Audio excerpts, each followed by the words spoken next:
Selamat datang dan terima kasih telah mampir di video ini. Kali ini pembahasan kita agak berbeda tentang pembunuhan berantai atau pembunuh berantai.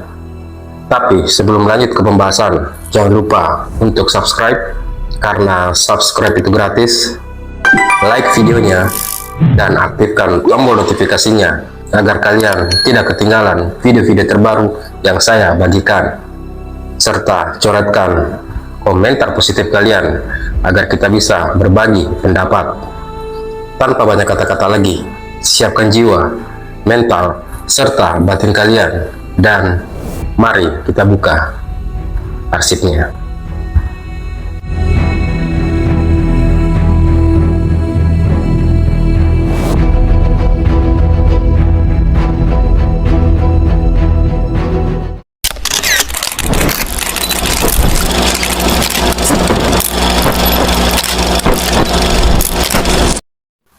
Kalian pasti sudah tidak asing dengan kata pembunuhan berantai atau pembunuh berantai. Ya, orang yang melakukan pembunuhan terhadap 2 orang atau lebih dan terjadi selama periode waktu yang signifikan dalam peristiwa yang terpisah. Pembunuh berantai sangat sulit untuk diungkap dan bahkan sampai hari ini ada kasus pembunuhan berantai yang belum terpecahkan. Seperti kasus yang diberi nama Jack the Ripper, terjadi di London, Inggris, antara tanggal 31 Agustus dan 9 November tahun 1888, yang korbannya berjumlah 5 orang wanita yang dibunuh serta dimutilasi. Dan bahkan sejarawan, kriminolog, hingga FBI masih belum bisa mengungkap misteri identitas si pembunuh berantai Jack the Ripper. Ada juga kasus yang diberi nama The Zodiac Killer yang membunuh 5 orang di San Francisco, Amerika Serikat antara bulan Desember tahun 1968 dan bulan Oktober tahun 1969. Meskipun Zodiac Killer memberikan sejumlah petunjuk berupa pesan berisi kode-kode yang terdiri dari 340 karakter yang dikirim ke surat kabar selama rentetan pembunuhan itu terjadi, tapi identitas The Zodiac Killer belum terungkap sampai sekarang, walaupun ada tersangka dalam kasus pembunuhan itu. Banyak pembunuhan berantai yang sepertinya sama sekali tidak memiliki motif dari pelaku. Akan tetapi, pada kenyataannya ada banyak sekali kebutuhan dan keinginan pembunuh berantai yang mendorong mereka untuk menghabisi nyawa orang lain. Terkadang, tindakan atau proses pembunuhan dapat menjadi tujuan bagi mereka. Seorang pembunuh berantai memperoleh kepuasan besar dari tindakan membunuh. Kepuasan yang mereka terima dari tindakan pembunuhan membedakan mereka dari pembunuhan yang lain. Banyak pembunuh berantai sebenarnya adalah individu yang tidak percaya diri dan terpaksa membunuh karena munculnya ingatan saat ditelantarkan atau mengalami trauma mental oleh orang yang disayangi di masa lalu. Seorang pembunuh berantai yang mengalami trauma saat masih kecil akan berusaha menghindari hubungan yang menyakitkan dengan manusia lain saat dewasa. Ia akan berusaha untuk menghindari hubungan yang menyakitkan dengan orang-orang yang ia inginkan atau dambakan. Ketakutan akan penolakan seperti itu dapat mendorong seorang pembunuh berantai untuk ingin menghilangkan semua objek kasih sayangnya. Mereka mungkin akan percaya bahwa dengan menghancurkan orang yang ia inginkan sebelum menjalin hubungan dengan mereka, ia dapat menghilangkan kemungkinan menakutkan untuk ditinggalkan, dipermalukan, atau disakiti oleh orang yang ia cintai, seperti yang ia alami saat masih kecil. Seorang pembunuh berantai memilih korban berdasarkan ketersediaan, kerentanan, dan daya tarik. Ketersediaan terutama ditentukan oleh gaya hidup korban atau keadaan yang melibatkannya yang dapat memberi pelaku akses untuk melakukan serangan. Misalnya, seorang wanita lajang yang secara teratur menghabiskan malamnya sendirian di rumah dapat menjadi korban oleh predator berantai. Kerentanan didefinisikan sebagai sejauh mana korban berisiko atau rentan terhadap serangan pelaku. Seorang wanita lajang yang berjalan di jalan pada malam hari tidak terlalu rentan terhadap serangan jika ia ditemani oleh seseorang atau seekor anjing yang besar. Daya tarik korban bagi pelaku. Daya tarik korban melibatkan banyak faktor yang terkait dengan motivasi pelaku dan dapat mencakup karakteristik seperti ras, etnis, jenis kelamin, usia, dan tipe tubuh, atau kriteria khusus lainnya yang ditetapkan oleh pembunuh berantai. Lalu, apakah seorang pembunuh berantai memang terlahir sebagai pembunuh atau pengaruh dari lingkungannya? Kemungkinan besar keduanya merupakan kombinasi. Psikopat terlahir seperti itu, sementara sosiopat telah disosialisasikan ke dalamnya. Psikopat terlahir karena adanya kelainan genetik sifat dari orang tuanya yang berpotensi menimbulkan gangguan kepribadian antisosial, termasuk psikopat. Kondisi ini lebih rentan terjadi pada seseorang yang memiliki orang tua dengan gangguan mental. Trauma karena pelecehan atau kekerasan saat masih kecil juga bisa membentuk kepribadian psikopat saat mereka dewasa.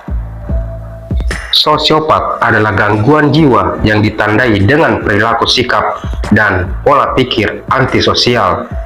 Secara medis, seorang sosiopat dapat menunjukkan perilaku yang eksploitatif, manipulatif, cenderung mengabaikan hukum, dan kerap melanggar hak-hak orang lain tanpa disadari oleh motif yang logis.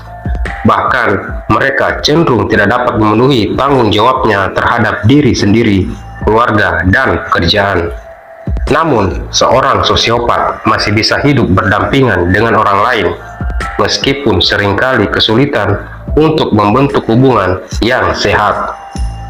Oleh sebab itu, pelaku pembunuhan berantai kebanyakan adalah seorang psikopat.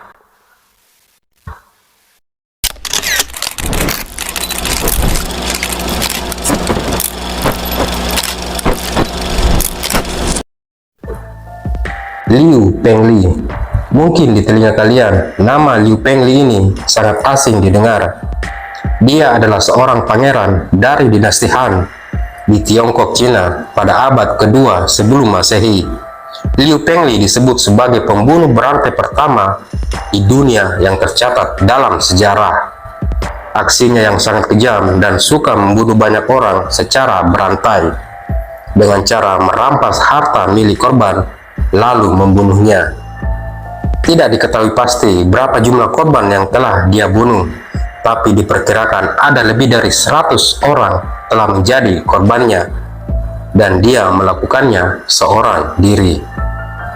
Konon ceritanya, Liu Pengli yang haus darah melakukan perjalanan hanya untuk membunuh dan merampok. Sebagai seorang pangeran, Liu Pengli berpikir bahwa dia memiliki izin untuk membunuh, karena dia merasa sebagai pangeran yang kebal oleh hukum. Tentunya dalam konteks penyelewengan kekuasaan. Lebih dari 20 tahun dia melakukan aksinya, hingga salah satu putra dari korbannya melaporkan hobinya yang haus darah kepada kaisar, yang mengakhiri perjalanannya melakukan pembunuhan. Pengadilan kerajaan saat itu memberikan hukuman mati kepada Liu Pengli. Namun, bukannya menaati saran pengadilan, Kaisar Wen, yaitu ayah Liu Pengli, justru menyelamatkannya. Kaisar hanya mencopot gelarnya sebagai pangeran dan membuangnya dari kerajaan. Liu Pengli hanya dibuat menjadi orang biasa dan dibuang ke wilayah Sanyong. Dengan kata lain, Liu Pengli pada dasarnya lolos dari hukuman mati. Karena kekuasaan, orang bisa mengatur hukum semaunya tanpa berpikir perasaan para korbannya. Hal seperti ini banyak juga terjadi di negara kita. memanfaatkan kekuasaannya untuk lolos dari hukum.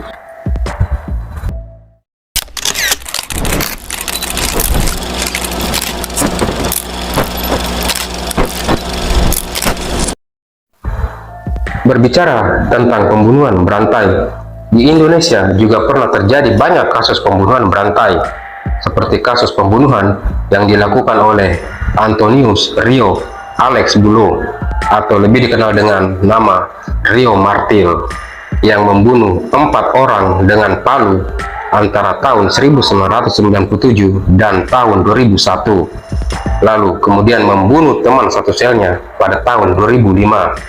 Dia divonis hukuman mati pada tanggal 14 Mei tahun 2001 dan dieksekusi pada tanggal 8 Agustus tahun 2008.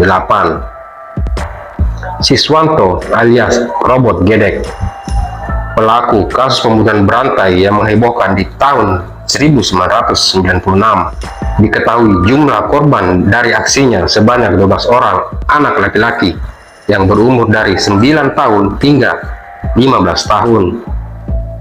Sejak bulan Desember tahun 1994 hingga berakhir pada tanggal 5 Juli tahun 1996. Sebelum membunuh korbannya, Robot Gedek menyodomi mereka terlebih dahulu. Setelah itu, dia memutilasi para korbannya. Robot Gedek ditangkap pada tanggal 27 Juli tahun 1996 dan divonis hukuman mati pada tanggal 21 Mei tahun 1997. Tapi sebelum menjalani eksekusi mati, Robot Gedek terlebih dahulu meninggal dunia karena serangan jantung di penjara Nusa Kambangan pada tanggal 26 Maret tahun 2007. Selanjutnya, Bae Kuning atau biasa dipanggil Babe. Seperti kasus Robot Gedek, Babe juga melakukan pelecehan seksual, lalu membunuh serta memutilasi korbannya, yang semua adalah anak laki-laki berusia 8 tahun sampai 12 tahun pada periode tahun 1993 hingga tahun 2009. Pada tanggal 6 Oktober tahun 2010, Bae Kuning alias Babe dijatuhi hukuman seumur hidup. Dia sempat melakukan kasasi, tapi ditolak dan dinaikkan hukumannya menjadi hukuman mati. Namun hingga saat ini, Babe belum dieksekusi mati dan masih berada di LP Cipinang, Jakarta. Slamet Tohari atau Mbah Slamet dijuluki sebagai dukun pencabut nyawa dari Banjarnegara. Telah membunuh sebanyak 12 orang pasiennya yang datang untuk menggandakan uang. Aksinya dilakukan sejak tahun 2020 hingga tahun 2023 dan divonis hukuman mati pada hari Kamis tanggal 1 Februari tahun 2024. Wawon Erawan Solihin alias Dulo dan Dede Solihudin, dikenal dengan kasus pembunuhan berantai Wawon CS, yang juga sebagai dukun pengganda uang, telah menghabisi nyawa korbannya sebanyak 9 orang dengan cara meracuni korbannya dengan racun tikus yang dicampur dengan kopi.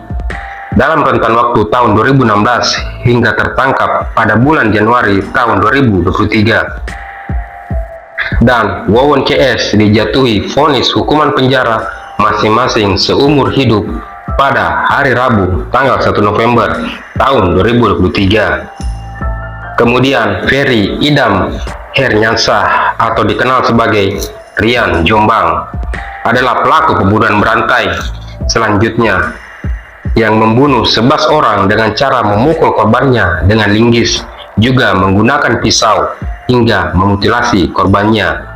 Aksinya dilakukan dalam kurun waktu tahun 2006 hingga tahun 2008 dan dijatuhi hukuman mati pada bulan April tahun 2009. Walaupun sampai sekarang eksekusinya belum dilakukan. Tubagus Yusuf Maulana atau lebih dikenal dengan nama Dukun Usep, juga sebagai dukun pengganda uang yang membunuh 8 orang korbannya dengan racun potasium selama tahun 2007 dan dieksekusi mati pada tanggal 18 Juli tahun 2006. Ahmad Suraji alias Dukun AS yang telah membunuh sebanyak 42 pasiennya dan semuanya wanita yang dijanjikan ilmu penglaris di Kabupaten Deli Serdang, Sumatera Utara sejak tahun 1986 sampai tahun 1997. Dukun AS dieksekusi mati pada tanggal 10 Juli tahun 2008.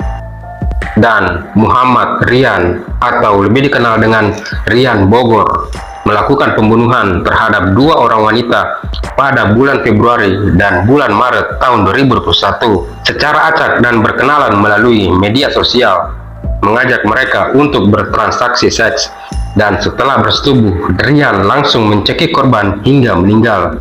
Tubuh korban dimutilasi dan dimasukkan ke dalam kantong hitam dan dibuang secara acak.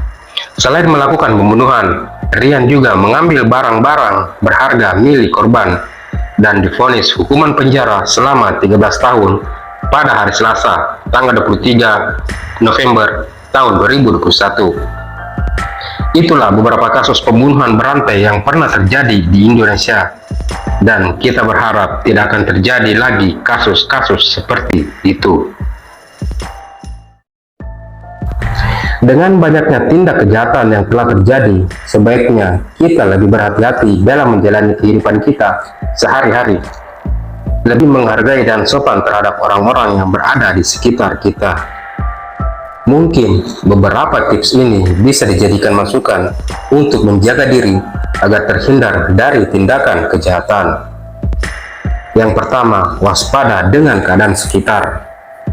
Waspadalah saat berada di tempat-tempat yang asing bagi kalian, karena tindak kejahatan pada umumnya terjadi di tempat yang asing dan sepi. Dan hindari memakai sesuatu yang dapat menarik perhatian orang-orang jahat. Jangan mudah percaya dengan orang asing. Kita harus selalu waspada terhadap orang yang belum dikenal, yang secara tiba-tiba datang dan mengajak kita pergi dengan alasan tertentu, atau orang asing yang memberi kita sesuatu barang atau makanan.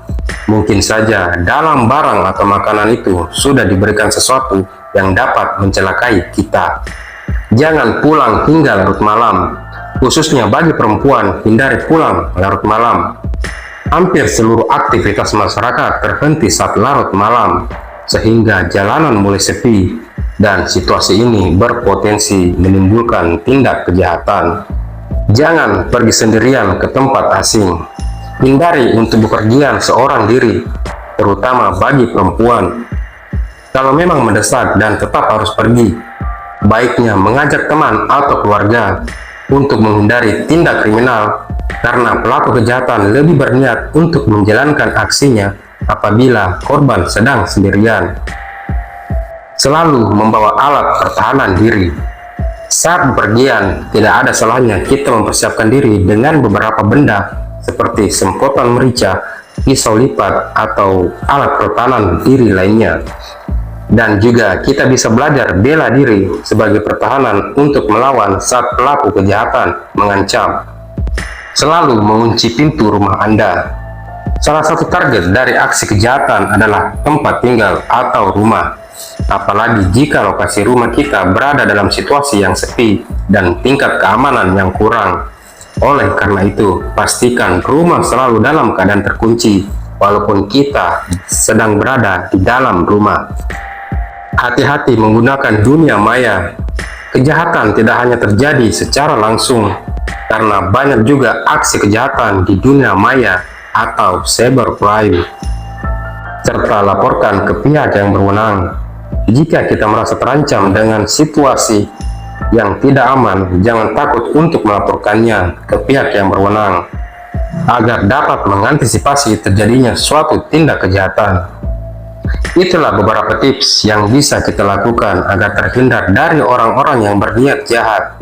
Dan jangan lupa untuk selalu berdoa dan memohon pertolongan dari Allah Subhanahu wa Ta'ala menurut keyakinan kita masing-masing, agar terhindar dari orang-orang yang jahat dan zalim.